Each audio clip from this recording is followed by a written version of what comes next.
Hello guys, this is KC Patel and welcome to Satvik Academy. Satvik Academy के YouTube channel में आप सभी का स्वागत है। अतिथि शिक्षकों के लिए डीपीआई से एक आदेश जारी कर दिया गया है, जिसकी प्रक्रिया जो है मई से ही स्टार्ट हो जाएगी। आपके जो अभी तक जिन्हों के रजिस्ट्रेशन हो चुके हैं, जिन्होंने आज तक अभी अतिथि शिक्षक के लिए स्कोर कार्ड जनरेट नहीं किया है, यानी सभी के लिए काफ़ी अच्छी गुड न्यूज़ है। और इस बार से गैप जो है ज़्यादा हो जाता था, वो गैप कम होगा, क्योंकि प्रक्रिया आपकी मई में ख़त्म हो जाएगी, तो आपकी जून तक जो है नियुक्ति की उम्मीद बढ़ जाती है कि इस बार आपकी नियुक्ति जो है वो जून में हो जाएगी। तो ये 29 अप्रैल 2026 को डीपीआई के द्वारा आदेश जारी किया गया है। इसमें डेट्स भी बताई गई हैं, कब आपको रजिस्ट्रेशन करना है, कब तक आपको डॉक्यूमेंट्स वेरिफिकेशन करवाने हैं, और मोबाइल नंबर यदि आपका चेंज हो गया है, गुम गया है, तो सारी चीज़ें इस पूरे आदेश में दी गई हैं। तो आप वीडियो के अंत तक बने रहें और अच्छे से देखें, ताकि आपके सारे डाउट जो है पूरे के पूरे इसी वीडियो के माध्यम से क्लियर हो जाएं। तो इस पूरी वीडियो में आपको अतिथि शिक्षक से रिलेटेड कैसे रजिस्ट्रेशन करना है, कैसे मोबाइल नंबर चेंज करना है, कैसे न्यू रजिस्ट्रेशन करना है, यहाँ तक कि जिनका पहले से रजिस्ट्रेशन है उनको भी प्रोफाइल अपडेट करना है, ये सारी चीज़ें भी इसमें बताई गई हैं। तो इस बात को ध्यान रखिएगा। जिनका पहले से स्कोर कार्ड जनरेट है, तो उनका ऐसा नहीं है कि वो लोग अपडेट नहीं कराएंगे, उनको भी अपडेट करवाना होगा, डॉक्यूमेंट्स अपलोड करवाने होंगे। जिनका टेट क्वालिफाई है उनको टेट ऐड करवाना होगा। ठीक, तो ये सारी जानकारी आपको इस आदेश के माध्यम से एक-एक करके हम बताने वाले हैं। कब से कब तक रजिस्ट्रेशन की डेट है, वेरिफिकेशन की डेट कब तक है, मोबाइल नंबर चेंज करवाने की डेट कब तक है, सारी डेट्स भी आपको इसमें देखने को मिलने वाली हैं। तो चलिए शुरू करते हैं। देखिए यहाँ पर सब्जेक्ट क्या है इसका। शैक्षणिक सत्र 2026-27 में अतिथि शिक्षक आमंत्रण हेतु नवीन पंजीयन एवं पूर्व से पंजीकृत आवेदकों द्वारा जानकारी का अद्यतन एवं सत्यापन कार्य करने के विषयक में।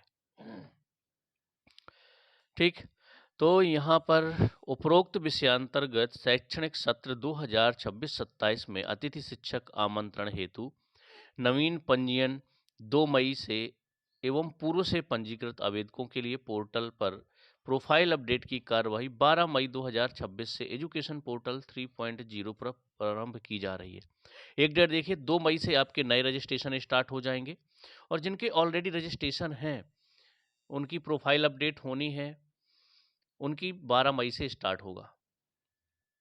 अतः आवेदक अतिथि शिक्षक 3.0 पर अपनी शैक्षणिक, व्यावसायिक, मध्य प्रदेश शिक्षक पात्रता परीक्षा 2018 या उसके उपरांत उत्तीर्ण अनुभव प्रमाण पत्र की जानकारी में कार्यरत पैनल की जानकारी की प्रविष्टि तथा आवश्यक संशोधन कर सकेंगे।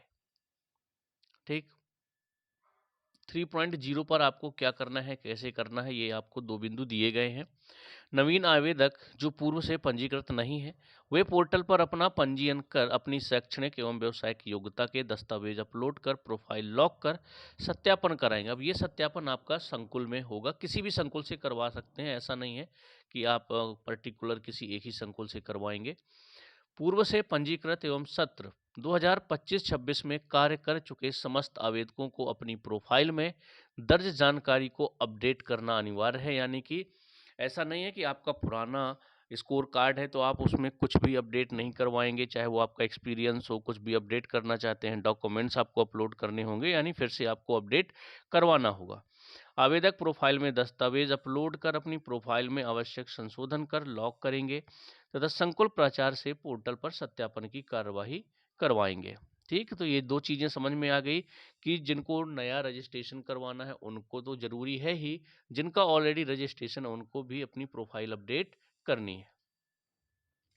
अर्थात अतिथि शिक्षक के रूप में कार्य करने के इच्छुक समस्त आवेदकों को प्रोफाइल अपडेट एवं दस्तावेज अपलोड कर संकुल प्राचार्य से पोर्टल पर ऑनलाइन दस्तावेज सत्यापन का कार्य कराना अनिवार्य होगा। ठीक, तो ये चीज़ें हो गई। अब हम आ जाते हैं मेन डेट पे। बाकी डिटेल आपको पता ही है कि किस तरीके से क्या क्या करना होता है, मैं आपको शॉर्ट में सब कुछ बता दूंगा। बाकी आपको आदेश पढ़ना हो तो टेलीग्राम ज्वाइन कर लीजिएगा, वहाँ पर मैं इस आदेश को सेंड कर दूंगा, या फिर आप लोगों तक हो सकता है पहुँच गया हो। चलिए, ये डेट आ गई, आपको यहाँ पर पूरी समय सारणी दी हुई है। नवीन आवेदकों द्वारा पंजीयन, ई-केवाईसी एवं अपनी शैक्षणिक एवं व्यावसायिक योग्यता का तथा मध्य प्रदेश शिक्षक पात्रता परीक्षा उत्तीर्ण एवं अन्य जानकारी दर्ज करने संबंधित दस्तावेज अपलोड करने की जो डेट है वो 2 मई से 11 मई तक दी गई है।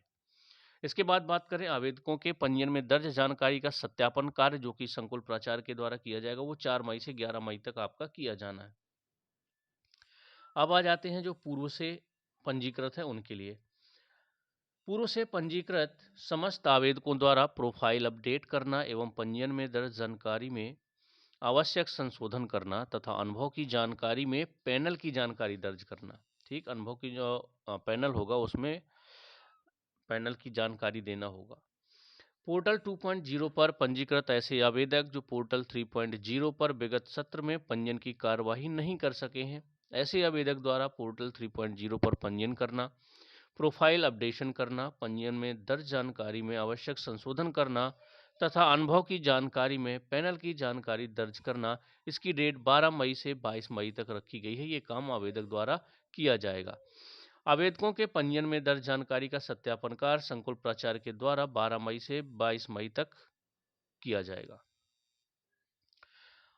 5th नंबर का पॉइंट है यहाँ पर, पोर्टल 2.0 पर आवेदकों के एक से अधिक यूजर आईडी पर अनुभव प्रमाण पत्र होने पर पोर्टल 3.0 पर मर्ज हेतु रिक्वेस्ट दर्ज करना।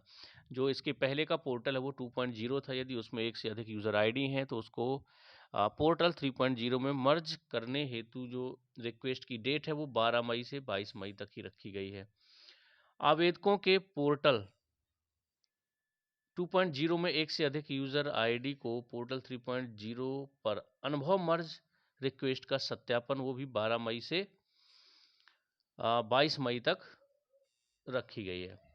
यानी कि एक से अधिक यूजर आईडी हैं, उनमें अनुभव भी एक से अधिक अलग अलग दिए हैं, तो मर्ज करने की डेट 12 से 22 मई रखी गई है। पंजीयन में दर्ज मोबाइल नंबर बंद हो जाने की स्थिति में मोबाइल नंबर परिवर्तित करने की जो डेट है वो 12 मई से 22 मई तक ही रखी गई है। यह सिर्फ बीओ ऑफिस या डीओ ऑफिस ही होगा, इस बात का ध्यान रखिएगा। तो ये डेट आपको पता चल गई। अब ज्वाइनिंग कब से होगी, नियुक्ति कब से कर दी जाएगी, उसका आदेश इसके बाद आएगा। तो जून में किसी दिन से भी हो सकती है, 1 जून से हो सकती है, 5 जून से हो सकती है या 10 जून से हो सकती है। पर आपकी जब पूरी कंप्लीट प्रोसेस हो जाएगी तो बहुत जल्द आपकी प्रक्रिया इसकी शुरू हो जाएगी और ज्वाइन करने की जो हम बताएं तो लगभग जून में आपकी ज्वाइनिंग इसकी हो जाएगी। जो पहले से काम कर रहे हैं उनकी ज्वाइनिंग जल्दी हो जाएगी। इसके बाद काउंसलिंग की प्रक्रिया चलेगी तो नए अतिथि भी ज्वाइन कर पाएंगे। ठीक है, तो ये डेट पता चल गई। अब हम बात करें क्वालिफिकेशन क्या चाहिए, टेट कंपलसरी है क्या, बाकी चीज़ें तो नॉर्मल पॉइंट है जो मैं लगभग आपको बता चुका हूँ। तो यहाँ पर हम देख लेते हैं आपको क्वालिफिकेशन के बारे में। क्वालिफिकेशन के लिए देखिए, यदि 12th है आपका, डीएड है, तो आप वर्ग 3 के लिए एलिजिबल हो जाएंगे। ठीक, यदि आपका ग्रेजुएशन प्लस डीएड है या फिर बीएड है, कोई एक डिग्री है, तो फिर आप वर्ग 2 के लिए एलिजिबल हो जाएंगे जिस भी सब्जेक्ट से आपका ग्रेजुएशन है। इसके बाद हम बात करें वर्ग 1 के लिए, तो आपका पीजी होना चाहिए, पोस्ट ग्रेजुएशन और बीएड होना चाहिए। तो आप किसके लिए एलिजिबल हो जाएंगे, वर्ग 1 के लिए, अपने मेन सब्जेक्ट से, जिस भी सब्जेक्ट से आपने पीजी किया होगा। ये चीज़ क्लियर हो गई। अब हम बात करें, यदि आपने बीसीए, एमसीए, बीटेक, आईटीसीएस, ईसी से किया हुआ है तो आप आईटी में भी जा सकते हैं। हालांकि उसकी काउंसलिंग आपकी अलग से होगी। आपका स्कोर कार्ड जनरेट होगा वर्ग 2 आईटी का, यदि आपने ये डिग्री की हुई है कंप्यूटर से।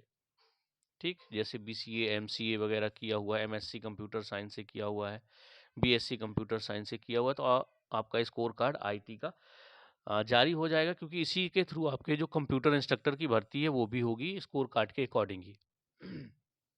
ठीक है, मान लीजिए आपने एमए इंग्लिश से किया हुआ है, हिंदी से किया हुआ है, बीएड है, तो वर्ग 1 का आपका स्कोर कार्ड बन जाएगा। अब स्कोर कार्ड बनता कैसे वो मैं आपको बता देता हूँ। कैसे, बीएड डीएड के आपको 100 मार्क्स मिलेंगे। ठीक, 1 सेकेंड। इसके बाद आपको ग्रेजुएशन में जितनी भी परसेंटेज होगी वो मान लीजिए 70 है, फिर जितने साल का अनुभव होगा उसके हिसाब से 4 अंक आपको अनुभव के मिल रहे हैं पर ईयर के। अगर मान लीजिए 4 साल आपने पढ़ाया है तो आपको 16 अंक मिल जाएंगे। ठीक, तो ये चीज़ें हो गई। और इस तरीके से आपका ये, और टेट, यदि आपका टेट क्वालिफाई है तो 30 नंबर आपको टेट के मिलेंगे। तो ये सब मिला करके आपका टोटल स्कोर कार्ड बनेगा और इसी के अकॉर्डिंग आपकी काउंसलिंग होगी, स्कूल चॉइस फिलिंग होगी, जिसके भी ज़्यादा स्कोर कार्ड होगा, जिसने जिस तरीके से चॉइस फिलिंग की होगी, जिसको जो भी स्कूल मिलना चाहिए होगा वो मिल जाएगा, जिसको नहीं मिलना होगा उसको नहीं मिलेगा। और जो पुराने अतिथि शिक्षक है जो 25-26 में ऑलरेडी पढ़ा रहे हैं उनको तो उसी स्कूल में नियुक्ति किया जाएगा यदि वहाँ पर वैकेंसी रहती है तब। ठीक है, तो चलिए ये पूरी जानकारी यहाँ पर आपको दी गई है। कोई भी डाउट होगा तो कमेंट्स में बताइएगा। मैंने पूरी कोशिश की है कि आपको कोई डाउट ना रह जाए।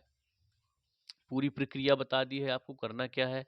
अब हम बात करें वेबसाइट की तो ये है, आपको ऐसे जाना है GFMS पोर्टल 3.0 डाल देंगे तो भी आपकी ये वेबसाइट आ जाएगी गूगल पर, या gfms.educationportal3.in पर भी आप जा करके डायरेक्ट वहाँ पर रजिस्ट्रेशन करेंगे। 2 मई से रजिस्ट्रेशन स्टार्ट हो जाएंगे। ये 2 मई से जो रजिस्ट्रेशन स्टार्ट हो रहे हैं वो नए आवेदकों के लिए है जिन्होंने अभी तक रजिस्ट्रेशन नहीं करवाया है।